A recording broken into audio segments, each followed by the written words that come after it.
Hello, everybody. We're happy to have Dr. Aaliya Yaqub today. Welcome.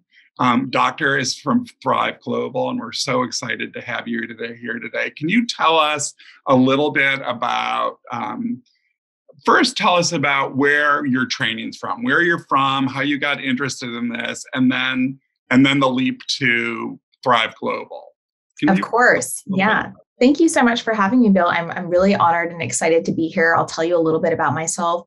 As you mentioned, I'm Dr. Aaliya Yaqub. I am board certified in internal medicine. I trained at UCLA and Stanford. In fact, I actually wanted to go into rheumatology, which is the practice of treatment of autoimmune disorders, and thought I would be in academics all my life. But living in Silicon Valley, really got interested in innovation and figuring out, how do you use technology to allow people to live healthier, happier lives? And so one of my first jobs after training was I was the on-campus physician at the Facebook corporate headquarters, where I took care of exclusively people who worked at Facebook and who worked on tech. And what I realized at the time was just how much of a mental health burden they were going through with an intense work environment. Lots of anxiety, lots of depression, which we were starting to see back in 2014, 2015, 2016 when I was there. And I became really interested in, how do we use technology to develop solutions that help us change our behavior, that are based on the neuroscience, and also help us access medicine and healthcare in a better way, so that we are more engaged in our health and have a sort of preventative lens with which we look at things, rather than just treating things when they happen, when it's too late, but rather, how do we prevent things before they happen? And so much of that has been about learning about lifestyle and lifestyle medicine, and how the things that we do in our day-to-day lives, how we sleep, how we eat, how we move, or a lack of those healthy behaviors, leads to the development of chronic diseases. So that's a little bit sort of about me, my training. I have worked with lots of startups over the last 10 years, both as a medical founder, but an advisor, and in many different capacities, and have been able to witness sort of the inception of a lot of really great companies doing incredible work in the space. One of which that I'll highlight is a diabetes company. So it's a diabetes platform that is totally telemedicine focused. So you don't have to go in person to see an endocrinologist, and everything is connected through a continuous glucose monitor. So you, as a diabetic, are able to use a continuous glucose monitor. Your glucose values get shot over to your doctor virtually, and everything gets managed sort of remotely, which is incredible for folks who live in rural areas and we're traveling 3-4 hours to just get to an endocrinologist. So in that way, I think technology has been really amazing. But I think, as we'll discuss in this conversation, there are ways in which technology also leads to chronic stress and leads to other things that are of concern for us.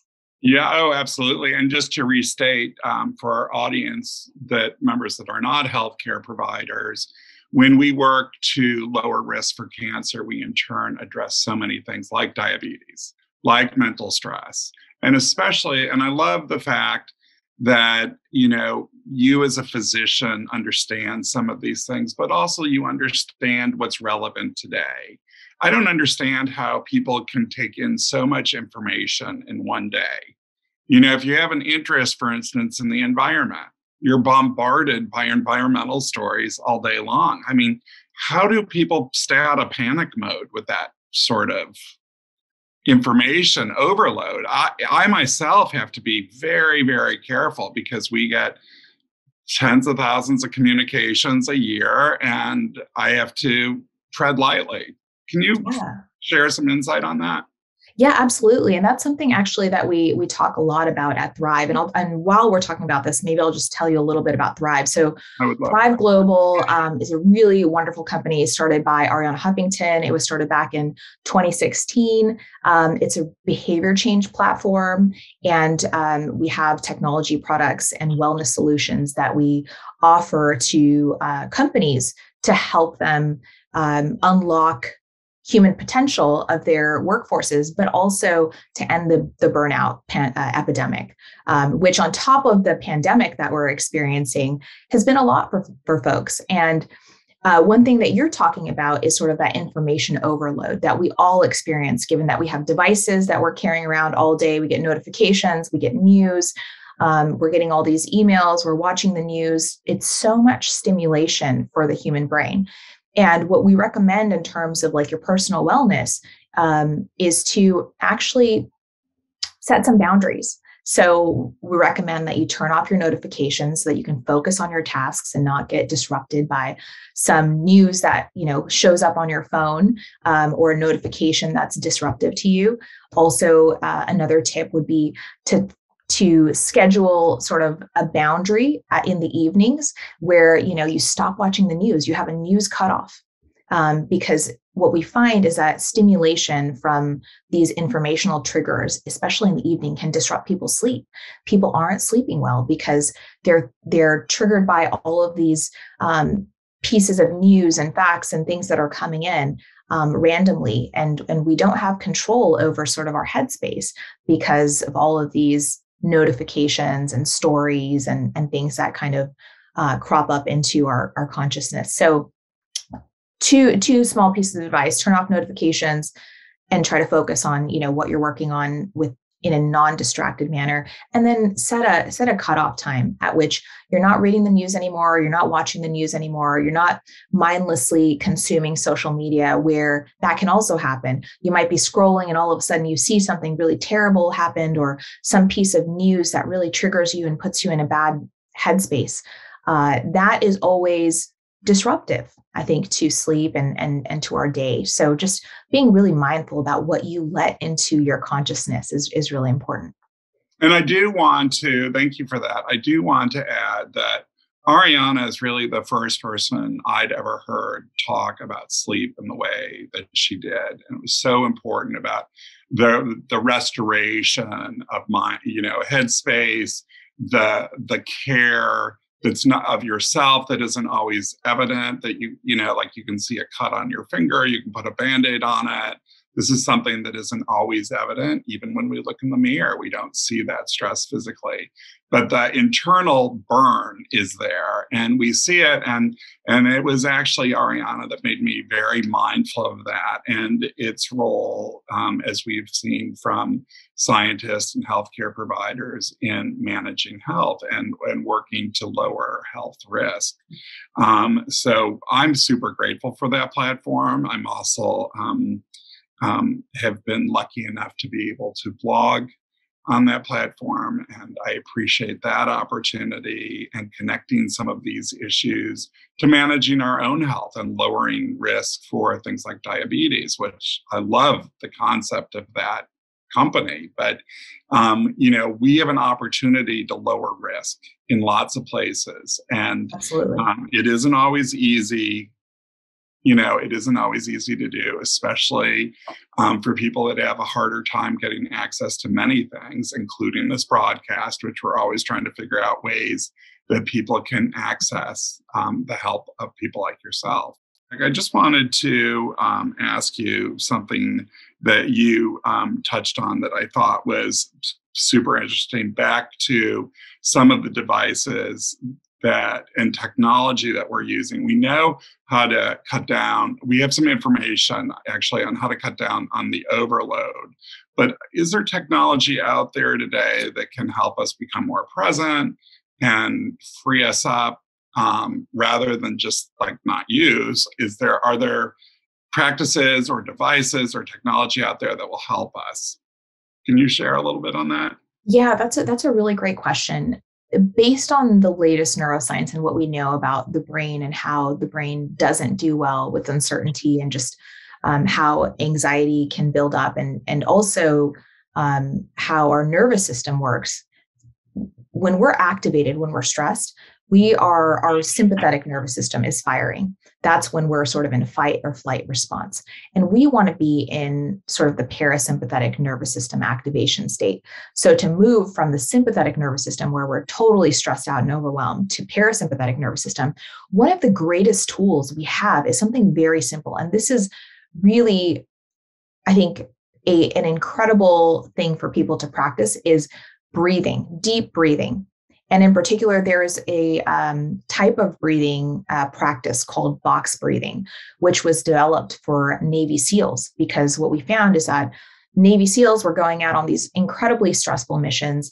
They were doing really, really difficult work and then coming home to their families, and they'd be sitting on the couch and they'd hear, a loud noise on the TV. And all of a sudden they would be sort of in that sympathetic activation where they're just like activated and stressed again, as if they were on a mission. Or they might be sleeping at night and have a terrible nightmare and wake up from that and be in that stress state once again.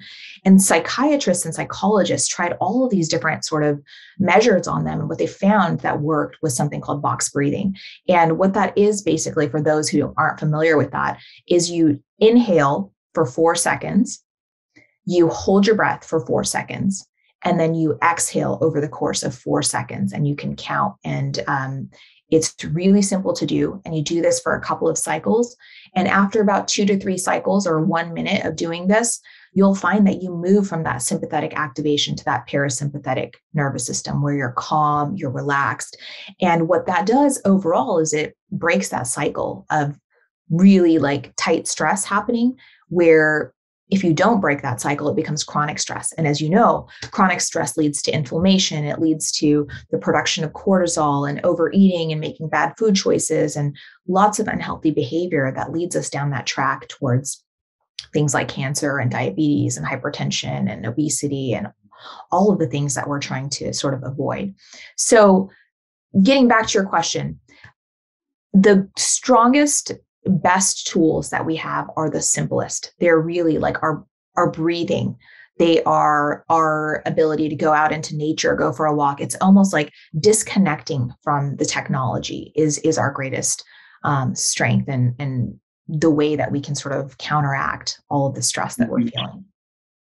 Well, and just to, I think simply put, we are, especially with COVID, I've noticed so many more hostile people, I really have to psych myself up to not be reactive, to help others calm down, help them find peace, just simply by being kind, because people are really on high alert in every corner of their life. And I think that your advice on the breathing piece is key. I know, if I can just pivot for 1 second, when I first started Less Cancer and the emails were unstoppable and the websites kept breaking and there was no peace ever. And literally for me to find that box breathing even took a lot of focus, a lot of practice. And I did things like, go to an acupuncturist, walked every day with a very focused walk and thinking about every time my foot touched the ground. I would, really try to get, like, those habits are not like flipping a switch. And I think it wasn't that way for me. It may be for some people that are super disciplined or have that mindset. But for me, it really took a practice of saying, you know what, my bucket's not full today. I need some time.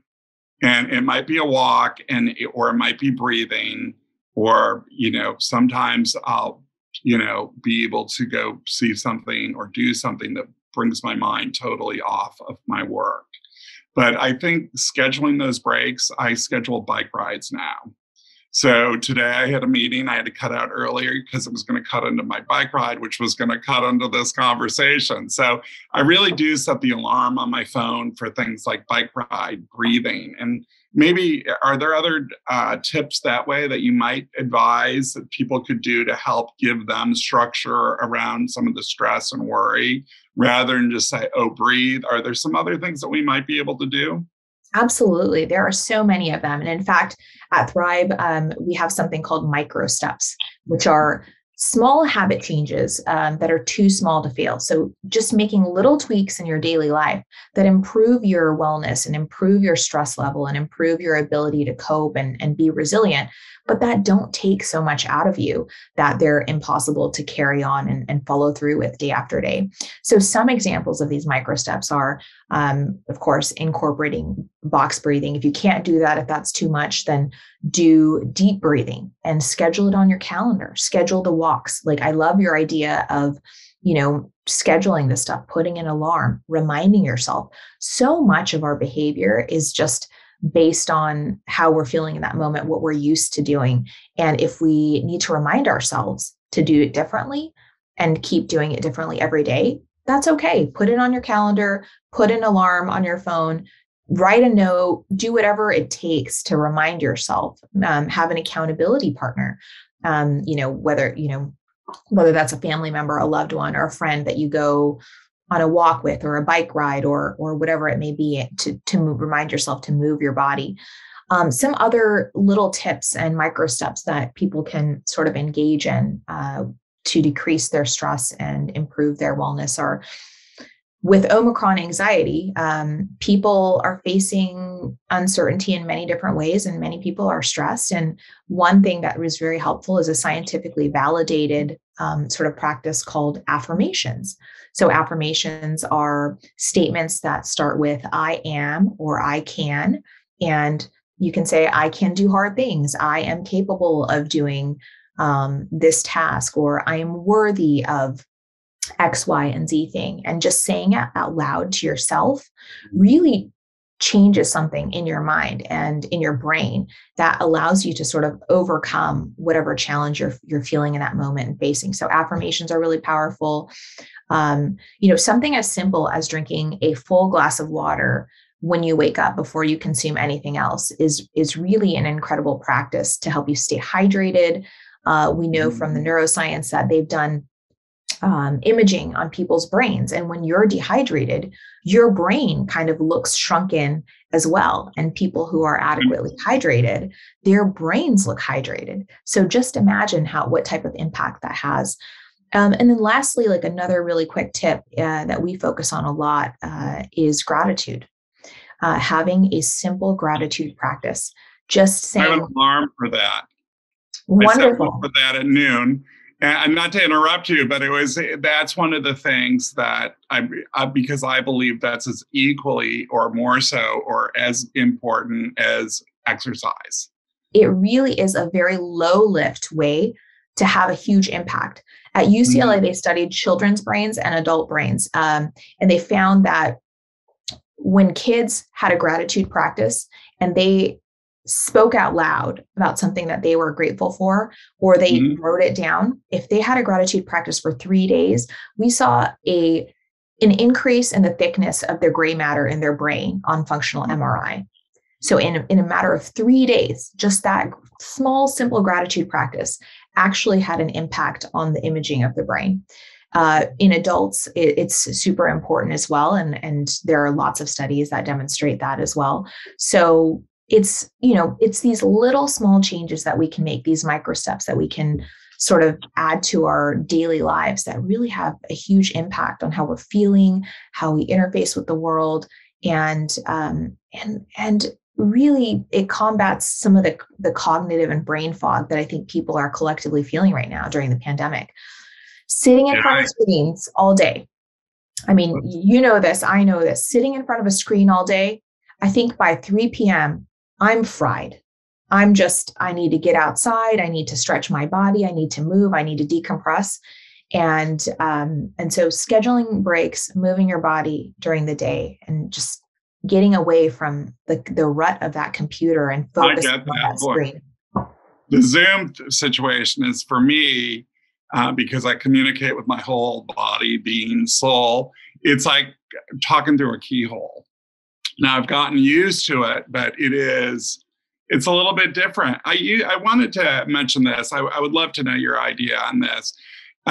Before, when I would duck out to go ride my bike, or duck out to go work out, or duck out to go capture a break, I used to keep it. I never mentioned it to anybody. It's how I have a meeting or I have this. Now I own it. I say, I'm going for a bike ride. They're like, well, wow, we wish we had that luxury. And I was like, I don't have that luxury. I have to do it so I can keep my work going. So, today I took a phone call. Actually, when I was on that bike, I was in my own area, and I was on the phone for part of it. And then I had to hang up with them and just say, listen, I need this time and I will circle back. So I wonder what you thought of that. Yeah, you bring up a really powerful point. I think for folks, especially in leadership positions, when you are open about how you're taking care of yourself and your wellness, the people who work with you, you're giving them permission to do the same. So I think we have to change our mindset about this. Taking care of yourself is not selfish. It's not a luxury. It's a necessity for us to have a sustainable way to function in the type of world that we're living, where there is a lot of uncertainty, where there is a lot of stress. And we have to be able to find ways to build resilience and cope with it. And one of those ways is to get outside and move your body and take breaks and stretch and do these things for ourselves. As humans, we're not robots. We can't just, work all day without a break and then expect that our mind and our body and our soul is going to be healthy at the end of the day after those types of days. And I think especially with like the brain fog that comes with COVID and some of the things we're seeing in our friends and family and coworkers, those people that have had COVID have reported to me, I just can't seem to pull it together. And the only thing I can suggest is that they need more time to reboot and recoup. And what can they do to fill their bucket? But I hear that a lot where people are like really struggling to keep up because of brain fog or because of some of these other symptoms that we hear about through COVID. Is there anything you could add to that? Yeah. I think it really goes back to some of the things that we talked about. But you're right. In a collective manner, I think most of society is feeling that pandemic fog and that brain fog. And part of that is our response to stress and the way that we're dealing with stress. So from a neuroscience perspective, the brain fog is part of one of our stress biotypes. So we've collaborated with Stanford, and we have this incredible curriculum called Thriving Mind, where we teach people based on the research out of Stanford and from Dr. Leanne Williams there, who's in the Department of Psychiatry. We teach people what their stress biotypes may be. And for some of us, we go into rumination, where we start worrying. We start worrying about the future. We start worrying about something that we did that was a mistake, and we fixate on that. Another stress biotype is sort of that cognitive fog and the brain fog that we talked about, where you're on a screen or you're overly stressed and you're just going through the motions. But at the end of the day, you're completely burnt. You're emotionally disconnected. It's hard for you to focus. And that's one stress biotype. Another one is where you procrastinate because you're stressed about something that's coming up, and you're just into, your response is to procrastinate and avoid that task that you're doing. So we have a whole curriculum that teaches people about their stress biotype. That is so good to know that universities like Stanford and people such as yourself and Thrive are developing. But for the general public out there, I cannot encourage them enough to go to Thrive. Can you really explain some of the tools that are available on that website, either in blogging or could you share something? Yes, I would love to.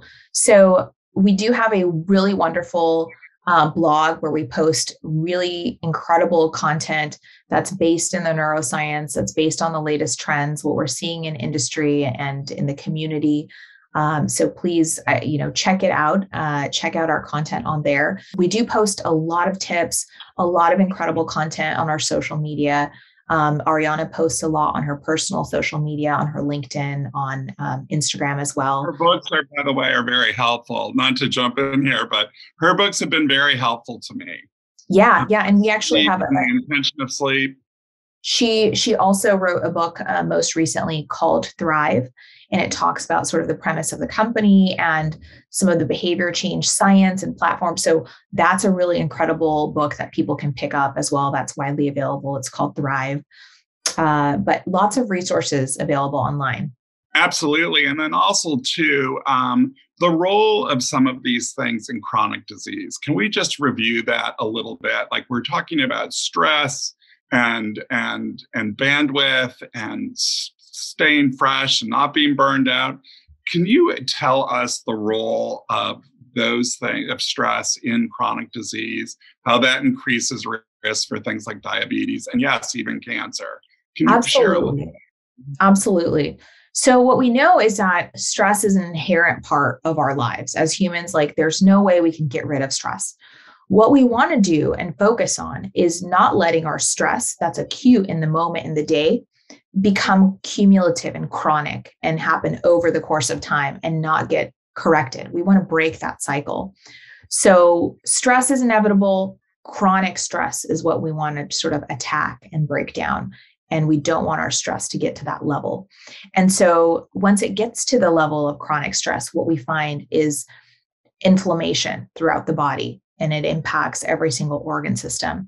What we find is the release of stress hormones, one of which being cortisol, which then leads us to make lots of decisions based on that stress regarding our eating habits and regarding our nutrition. And that those decisions that we make when we're stressed are unhealthy decisions. Typically, we're acting impulsively, we're making poor food choices, and that leads to metabolic syndrome, obesity, hypertension, diabetes. When we're stressed, we tend not to move our bodies as much, not exercise, and make fitness sort of a priority. And so all of these things sort of indirectly impact the development of chronic diseases, some of which we talked about, but also lots of cancer. Mm-hmm. Lots of cancer is related to chronic stress as well. And indirectly, a lot of the lifestyle choices we make as a result of stress. If you ask a smoker, when do they smoke the most? It's when they're stressed. They're chain smoking. If you ask an overeater, when do they eat the most? It's when they're stressed. If you ask anybody, when do you sleep the least? It's when you're stressed.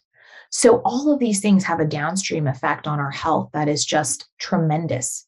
If we were to really quantify it and qualify it, it would just be absolutely mind-blowing.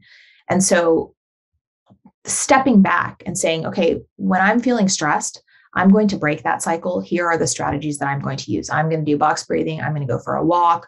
I'm going to take things off my plate. I'm going to tell myself really positive affirmations. I'm going to get help if I have anxiety and depression. I'm going to get help with my eating by making small changes. I'm going to try to get more sleep. All of those things cumulatively lead to a healthier you and to less disease burden. And one last thing that I wanted to share on sleep, because we didn't talk a lot about sleep, but it's something that Ariana really was a pioneer in terms of sort of the sleep revolution in her book and her own personal experience. What we know about sleep is that sleep is like a dishwasher for your brain. Mm-hmm. When we sleep, we clear out all of these waste proteins that accumulated throughout your normal day. You doing your normal things during your day accumulates waste proteins in your brain. And if you sleep and you sleep appropriately with the right amount and with the right quality of sleep, what you get is that your brain is like a dishwasher. It cleans up all of those proteins. Mm-hmm. And your brain is recharged and refreshed after that 7 to 8 hour period in the morning. If you don't get enough sleep, it's like if you were to open up your dishwasher in the middle of a cycle and your dishes are still dirty. And what we're finding when it comes to dementia and Alzheimer's down the road is that you have a higher risk of those things if you have chronic sleep issues, if you're not sleeping well. Interesting. It's funny how so many of the things that we can do to prevent and lower risk. It is really interesting, and that things are not happenstance. People say to me, wow, you've been so fortunate to be able to take care of yourself, or aren't you lucky, or aren't you this? But it hasn't always been that way. Certainly, for a whole host of reasons. And I understand that for other people, lots of different kinds of people, their access issues, like, wow, I wish I could get a rest, or wow, I wish I could do this, or wow, I wish I could go to a doctor. There are a lot of people that don't have some of these things. And I always think it's important to share this information with everyone. And that when people have a tough time, as you suggested earlier, there are small steps that people can do. They can take 5 minutes in their car, on a bench, to just breathe, to just stop themselves. That's something with practice people can do. There are smaller versions where we can chip away to work at some of these things, these changes that don't necessarily happen as a soundbite or a flip of a switch. They really require work. And so when we talk about these things, I'm always mindful of those that have problems with access. And I think today you've given us a lot of tools for a lot of different people to dip in, to reach in, and understand things that they might be able to do to lower their stress. When COVID, I don't know if we discussed this before, but when COVID hit, I had been locked up in my office for weeks. Maybe I bought the last bicycle in the shop in my town, which I'm not sure who it's for, but it's kind of a pale blue aqua V frame bike. And it was an e-bike. It was more money. And I hadn't ridden a bike since 1973, maybe. So I got the bike, I jump on it, and I never stopped riding. I lost tons of weight and rode over 4,000 miles. Wow. Super lucky to have that opportunity to buy a bike. And I was lucky to, not lucky, I really devoted time into the practice of riding the bike, setting the alarm, and I still do that today. And if any of that helps anybody who's listening today, we all have issues with stress. We all have pileups, and we know that the stress can make us chronically ill, and in some cases, much worse. So I just wanted to share that. I don't know. Absolutely. Thank you so much for sharing that. I think there is so much to be inspired by in your story. And so much of what we're talking about today is about intention. Mm-hmm. Look, none of us are ever going to be in a perfect state where we're exercising perfectly, we're eating perfectly, we're performing perfectly at work, we're doing a perfect job at being a parent or a sibling or a child or whatever our roles are in life. But what we can do is commit to being better and better every day.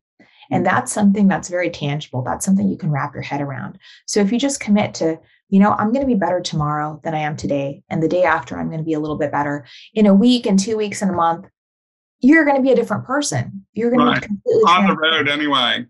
And I think it's okay to be a little bit lazy and a little bit like take shortcuts. It doesn't necessarily have to be a big deal. I have a jack of cards, the jack, the card playing in my wallet. And somebody said, why do you keep it there? And I said, because somebody a few years ago asked me to pray for their son, Jack.